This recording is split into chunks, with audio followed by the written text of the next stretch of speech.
The play spot. It's the play spot.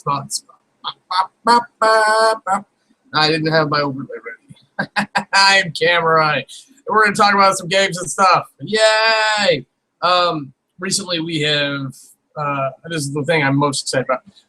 Recently gotten the server upgraded for Mo Creatures.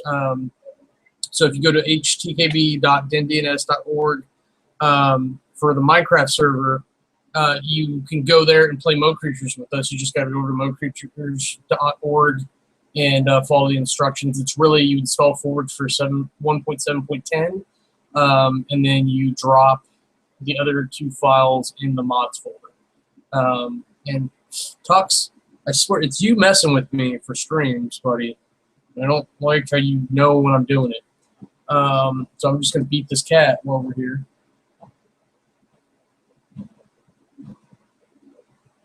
What in the world? Stop that.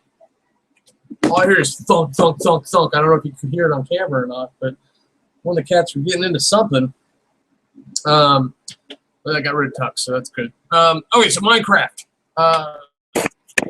Yay! I'm super excited about this. A lot of the gaming group apparently actually has Minecraft accounts, so that it'd be really fun to get them on there. I don't know how everybody plays, but apparently we've got one hoarder and one builder, and so between the two of them, that should be plenty of facilitation. And I like doing gardening a lot for some reason. I don't know why, and mining. So I'll hoard and bring stuff back as well. So this is the first time we haven't just like secured the spawn point. So now that we've ran through the jungle a little bit and set up next to this ravine where we can have access to iron alloys and charcoal or coal, and actually there's lava that we can reach once we go down into the ravine. There's a pool of water there. There's plenty of wood because it's the damn jungle. My concern is we're gonna have a lack of sand for sure. So we got to find like a desert nearby, hopefully. And the Mo creatures don't seem to be super prevalent. Like I saw werewolves, we're getting silver skeletons. I'm not even seeing ocelots really, which was concerning. And I ended up seeding, like going as admin creative and seeding the world, and I put too many models in the world. So it ended up running really slow and hurting us a little bit. So I had to go back and kill a bunch of those, which was fine. Got us some food, some hides and stuff. So hopefully if we keep going through, it'll be fine. But yeah, I'm really looking forward to everyone getting involved, maybe even going building their own houses and whatnot. Because I don't know, I just don't know if everyone's going to want to try to go hang out at the same place. Or what. I'm just deforesting this one mountain, and my plan is to level it so that I have more farming space, because right now we got like a badass watermelon patch and some area going on for wheat, but it feels super constricted where we're at. So other than the water, if the creepers blow up, we flood our house. I don't know. I think we just need more space. And that's the problem with jungle, is that there's really not even places to set farms down like you normally would if you have woods and meadows and such. And I think we're just going to have to map out the area a little bit, because that jungle biome is huge. I don't know if we've got like big biomes turned on or what, but it feels like, oh God, it feels like maybe there's a couple different biomes of jungle put together, and maybe if we just run one direction far enough, we'll find something else. And I was flying around and I really didn't see anything but jungle biome. I should probably go back and do that. But let's move on to board games and such. Oh God, Friday. I felt really bad because I was supposed to bring my Small World set in and I forgot to. And then somebody actually wanted to play Small World, and I was like, okay, we'll play the base that the store has. So we grabbed the store copy and threw it down, and his name, Dan, I think? Dan is a good guy. And we taught him how to play Small World. He picked it up really quick. He did pretty good, and then he got all aggressive with it. Because the thing with Small World, even though you're playing on a board and you're dominating the board, it's not about dominating the board and hurting people. It's about the economy. It's about earning money, and I really like that. I like having physical dominance on a board, but having that not be the objective, because you can play several different ways, and you can select races to support how you would like to play. So if you want to play mean, you can. So like you had skeletons, commando skeletons. So you can play really nasty with that, but you're not really earning a bunch of money per se. So depending on how you play it. And then like what Matt started the game and Brent took over, so it was elves. What kind of elves were they? I don't know. It was something froofy. Stupid elves. They were there the whole game, never went in decline, the jerks. And I went in decline like 4 times at least, because it was like, okay, let me spread a little bit out, score a little bit, go in decline. And I got second out of it. Blaine ended up whooping our asses. I don't even know if he played before, but he did pretty good. Blaine will surprise you. It's really funny. Because he's about a quiet player as I am about the game, and then all of a sudden, like, oh, shit, what happened? Okay, and then after that, like, Matt was just really patient. He was just hanging out waiting for a game, because our gaming groups have been really small. Sunday is, like, we're at, like, maximum of 6 people, and we're getting new people that are showing up more than that. And it's really just like 3 of us that are showing up consistently on Sundays. And then Callie's there, but she's running the store. And then Friday nights, we got the magic fuckers in the way.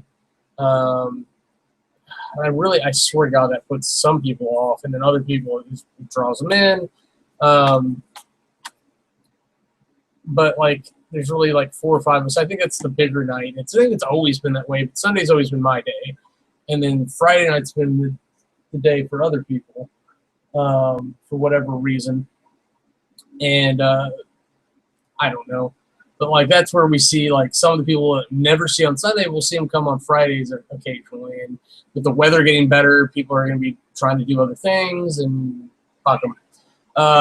But it's going to be whatever. Some people are going to show up and some people won't. It's just how it goes. But we tried to play Fortune and Glory, and because we were like, Matt, what do you want to play? You were so patient and nice. And he goes, let's play Fortune and Glory. He said it as a joke, and then enough people went, yeah. And I went, oh, really? Because I'd seen someone break it out, but I was like, yeah, I'm playing a game with Matt. I give a shit. And it seats like 1 to 8 players. So that was the key there, was that like, oh, everybody can play. You get better at breaking into groups and other people leading things, because like it's really like I'm a dick sometimes, and I'm like, I want to play this. You want to play this? No? Come on, let's play this. And then Ken is good about taking initiative. Matt will do it. Almost everyone else is too easy going. We really like sit back and do it, because like I have not been trying to be the jerk lately, and it's been kind of awkward because it feels like nobody else knows what to do. Like today, we kind of sat around going, oh, I don't know what I want to play.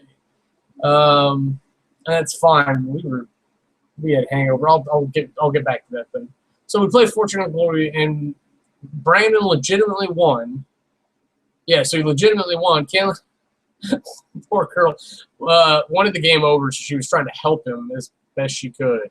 And it's really hard to help each other than just stay out of each other's way, because it's really like one person should run the game.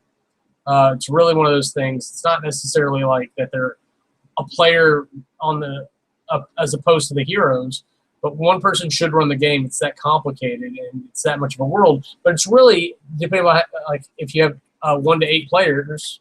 Sorry, 2 to 8 players. It says 1 to 8. I guess you can play by yourself. There's a variant. So you have up to 8 people playing like individual games, essentially, and then you can happen to coincide into each other when you're looking for the same treasure. Like other than that, you really don't interact with each other that much, and if you do, it's in a negative fashion. It's not like you can go in there and save them. I don't know. But it's a long, complicated game. There's lots of rule checking. I was so impressed that Matt actually remembered as much as he did, because as much as he was in the rule book, he knew that you were supposed to do this or this, and it helped make rules that he was looking for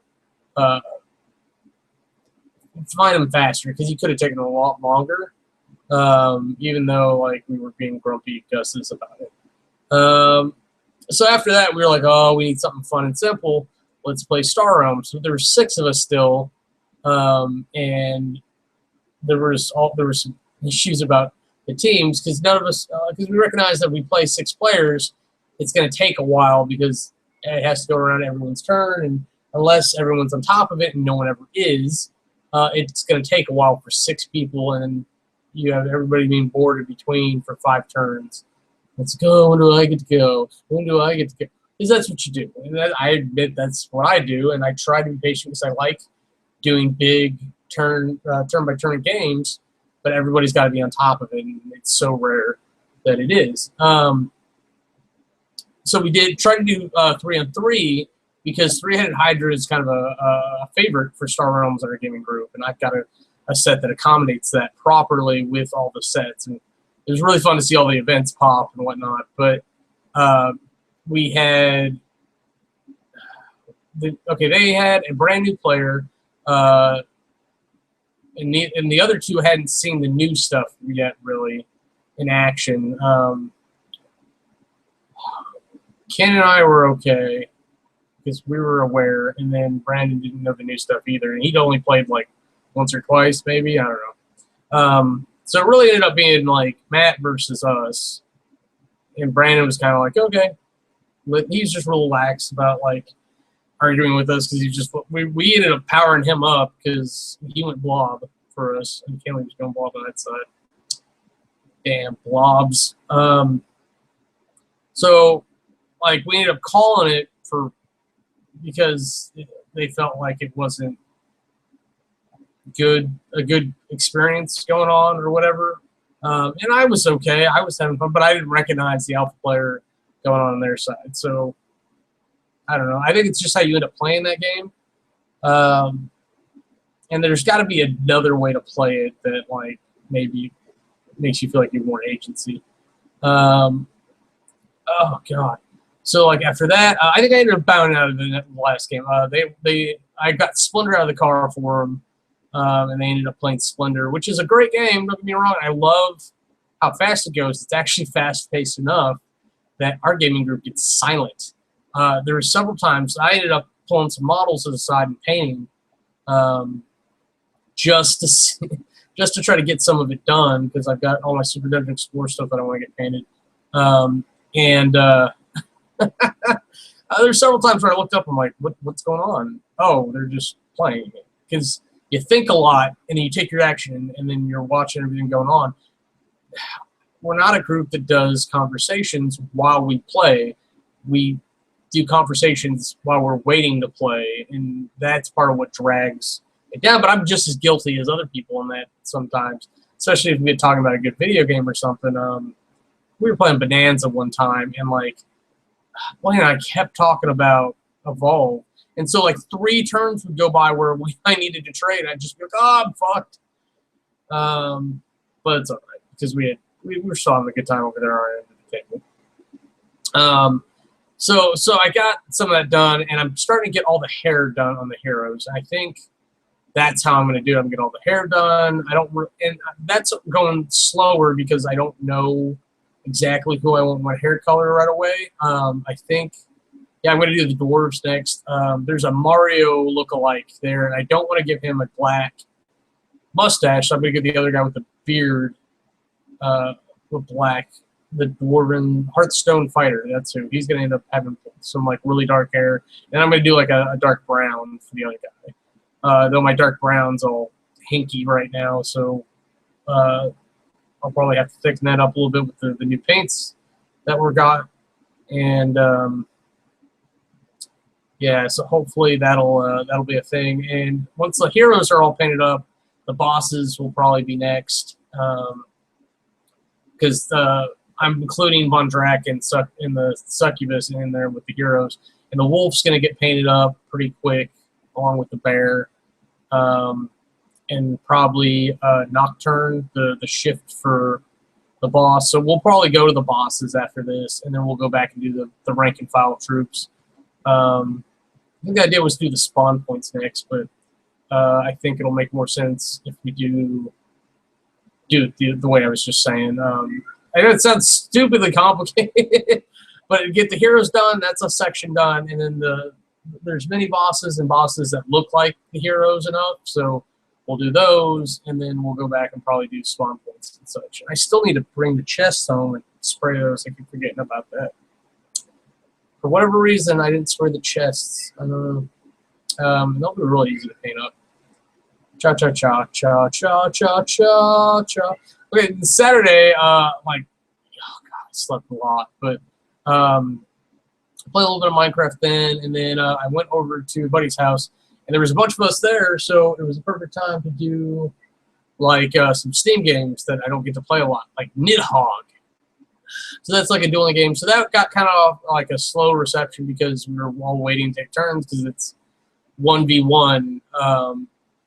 But we had fun yelling about each other killing each other and running away and such. So it's a good start. It's a good warm up. Then we went to Samurai Gun, where it was 4-4 or 4 free for all, which was actually really fun. But like it took them a little bit to get used to the controls, which is fine. And then Samurai Gun does this dramatic like close up when people die, and I didn't realize that was a thing that would bother people because it's never bothered me.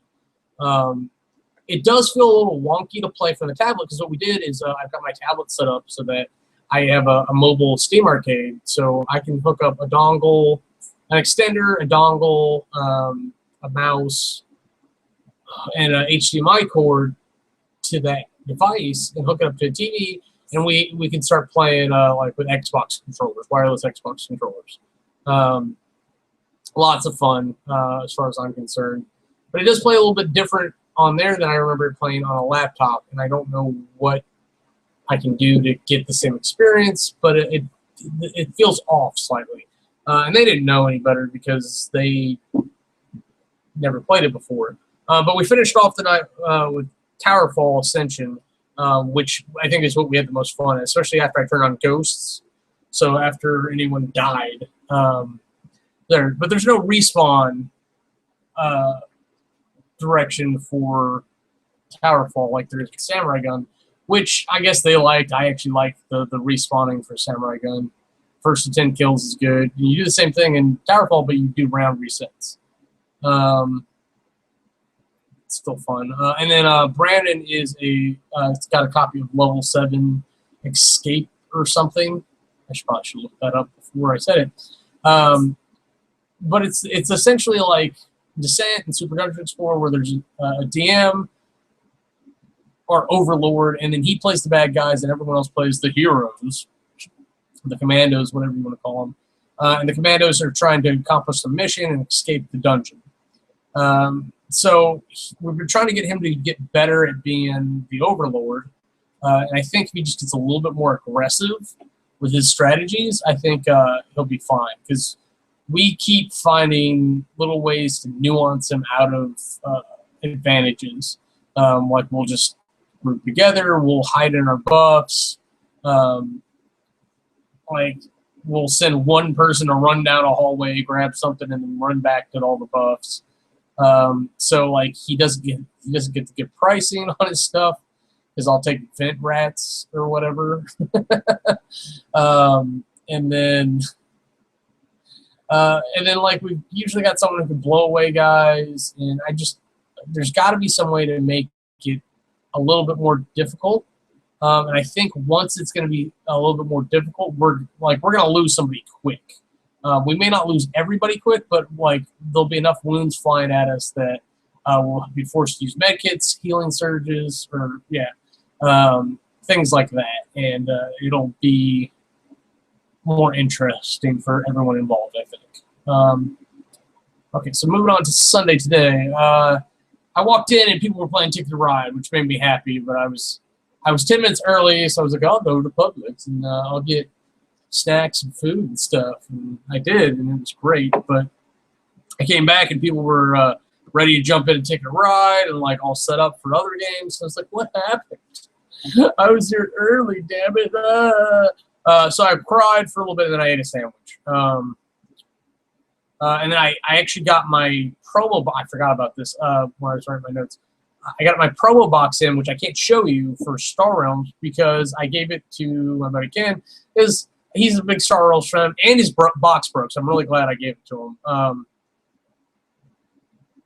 Oh, we forgot to give the sleeves to Callie, unless Ken did. But I just wanted the promo cards out of it because there's some promo set for Star Realms where you get this special box, and there's 3 mercenary hideout cards or whatever, and they're bases that you can declare. They set off for each faction, and you get different bonuses for depending on what else you play out there. So I really enjoy that because I think the next expansion they do should be a non-faction expansion, mercenaries expansion. I don't know if they want to necessarily reprint the existing cards, but like do a whole thing where it's like, hey, you can declare this, and then it reacts. They can react off each other based on what you declared. And maybe that's just my head going funny places, but I think that would be a great little expansion for them to do. And you can't necessarily do faction or mercenaries. Otherwise, you could do another 4 packs like you did for this previous one, but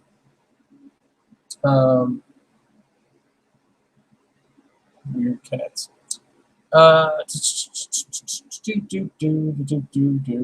So, yeah, Jessica was feeling better, so she showed up and she brought with her Dead of Winter, which apparently is the last game they played on tabletop to date.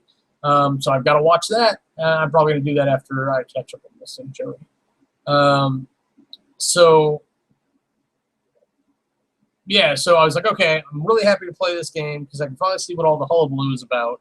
And it's one of these co-op beat the machine games that I don't get the appeal of it because the game seems so fucked. And apparently, like, this was an easier setting. There's ways to make it harder. I'm just like, why? The game feels next to impossible to win by design. I don't know why you have to, like, increase the difficulty past that point. Ugh. So, like, it was me, the guy, Jess, so it was just 3 of us. And the helpless survivors. Fuck them. Shoot them in the head, throw them out to the zombies, whatever. Like, no, like, we don't need helpless people. There are no helpless people unless they're sick and then they can get better. Little kids can farm at least. They can scavenge through things. They got chores they can do. If I'm going to feed you, you're going to do something for the colony, damn it. But meeting those missions every round, those crises, and then meeting the overall objective, it feels crazy. Especially the one we got where it's like 18 zombies show up. So in order to meet that objective, not only do you have to go out and search for things to get the supplies necessary, because you can't use starter items for it, you've got to come back to the colony and just whoop zombie ass for like a whole round. Man, I'm telling you, it was rough seeing like 18 zombies out there. And the way zombies show up, I don't agree with. I'd rather it just be like a dice roll. It's like for every 2 survivors in the colony, like a zombie shows up. Like, no, we're generating zombies at this point. It's like there's a fixed. I'd rather there be a fixed number of zombies out in the world, and then like X amount show up. It's very Last Night on Earth. I guess it's really not. I apologize. It's really not. But I get the same kind of feeling where it's like, oh, I'd rather just play this other thing. But I don't know what I'd rather play instead of Dead Winter. Last Night on Earth, I'd rather play Super Dungeon Explorer because anything where someone plays the bad guys now, I want to be Super Dungeon. Dead of Winter, I don't know because pandemic. It's the only co-op game I've enjoyed every time I've played it, even when I played it wrong. When I first got the game, and people were being assholes. Um, but like I think last time we played, we did play Forbidden Desert on Friday. I forgot about that. We tried to survive the desert and lost. We let Ken die. His poor mustache. Okay, so after Dead of Winter, I don't know why. Oh, I remember why. So I brought my Twilight Imperium thing because I bought it recently to get it because I know it's a game. Once we get it down, that Ken and I really would like because we both love Eclipse. We love Eclipse hard, and there's another game called Proxima Centauri that we need to play as well. But I had a chance to get Twilight Imperium for like $30 off. As far as I could tell, it was intact. The cards were still wrapped. I have no idea why it was there, but it was, so I got it.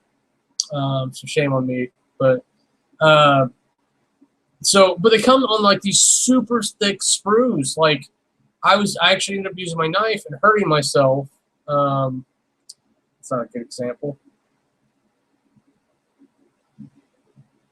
There you go. You can see where it's lopsided.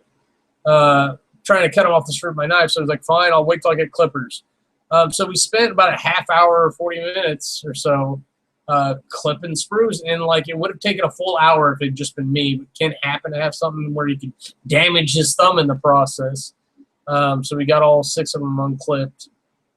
And I've got to reorganize the box. I have to readdress how to do that. I need to get like Tupperware or something because the box is horrible. I'm probably going to figure out a smaller box I can use. I may, if I can, I may fit it all in like, in Monte boxes I got to do small. I may fit it all in like a nature box thing. I may just stick it all in there. Because then it'll fit in my bag, because right now the Twilight Imperium box is too big. Too big. Can't do anything for it.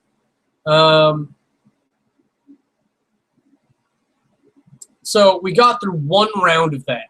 Jessica was at 2 victory points, and we called it because it had been 3 hours. Because we were including setup in that 3 hours. We were including clipping the model miniatures off the sprue. We were including all the learning curve. We were trying to get for them to remember how to play, try to teach me because I was only half paying attention. Because if you aren't showing me how to do it, then you might as well stop talking. If I can't apply what you're telling me, then it doesn't mean anything, so why should I remember? But at one point, like, I went and grabbed some models so I could paint in between actions. Because I was just like, I gotta get these done. I'm bored anyways. I've got the time. Even if I wasn't bored, I'd have the time. Because I used to paint. It was the most efficient way I've ever painted models. I used to play Blood Bowl on the computer, and then just while it's going, and I swear to God, like, my paints were the right thickness and everything, that it just worked. I didn't have to do double coats. Now, trying to paint shit again, I'm going on about this. But, like, my paints are all screwed up. They were either too dry, and I had to recover them, which involved using a lot of water. So, like, I'm trying to, like, paper towel the water back out of a couple of them. I've got newer paints that I can mix into the older paints in the pots, and, like, that's working out. So like, I actually mixed up a pink real well, and painting's horrible. And let's see. So we canceled that out, and we spent another 20 minutes going, what are we gonna play? It wasn't that long, but it felt like 20 minutes. And the store was almost closing at that point too. And like at that point, it's like, I didn't really feel like I had a really good gaming day. And they're like, we can play Castles of Mad King Ludwig. I'm like, okay, I guess. I haven't, like, him teaching us? He's like, yeah.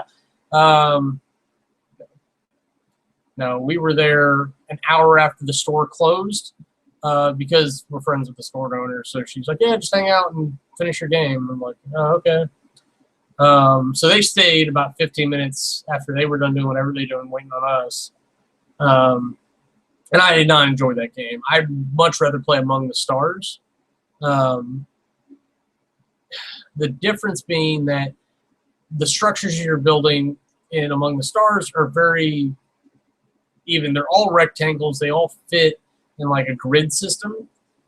Even when you're using like shuttles and things like that, it takes up a square space. Even when you have large locations, they take up 2 square spaces.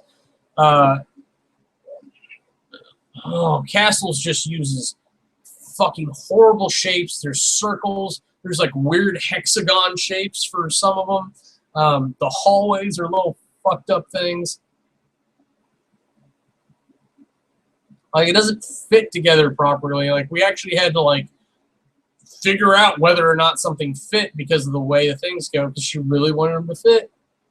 And I was like, oh look, if you took them apart from the castle and you put them together and then you moved it towards the castle, it wouldn't fit. So like, it ended up being, it didn't fit. But and I apparently did not catch on how to play the game because I just didn't care, because I honestly didn't feel like it was a lot of fun. And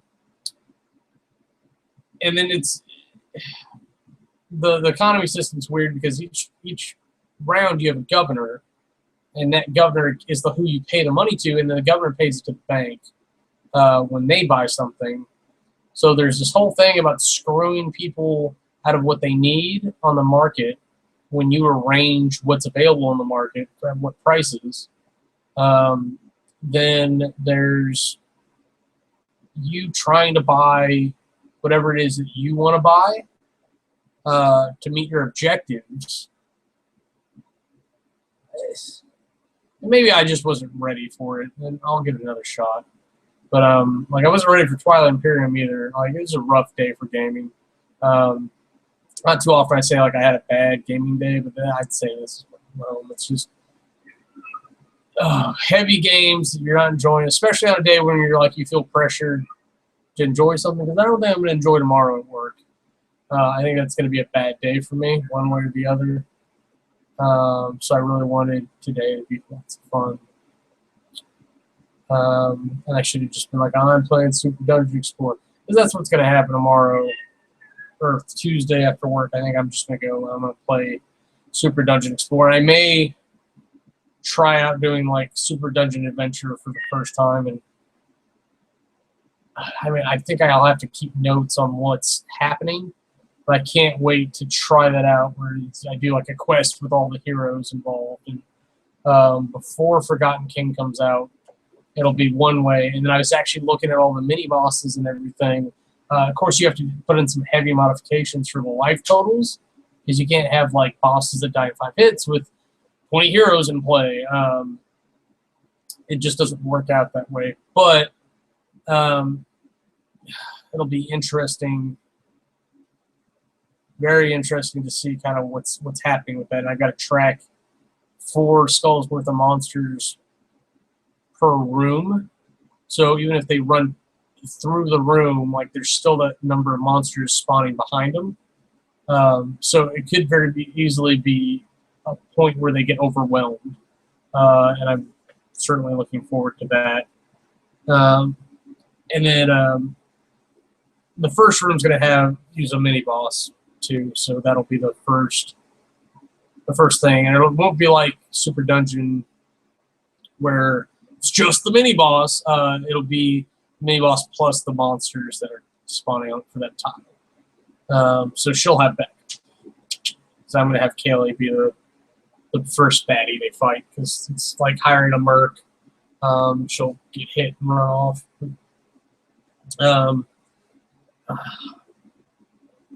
If I get it done, it'll be great. And I really wanted to do it where I did on camera, and I used it for a project, but I think that will end up being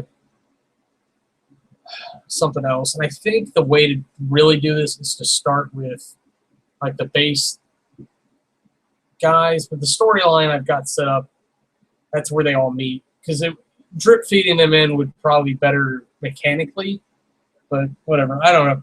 I'm half talking about a game, I'm half talking about a video project. I think that means I'm out of things to talk about. I'm going to go play some Minecraft and watch some TV and maybe eat a little pizza before I fall asleep and wake up to hate life another day. God, Tux, you just ruin everything. All right, I'm Kamurai, and that's game over.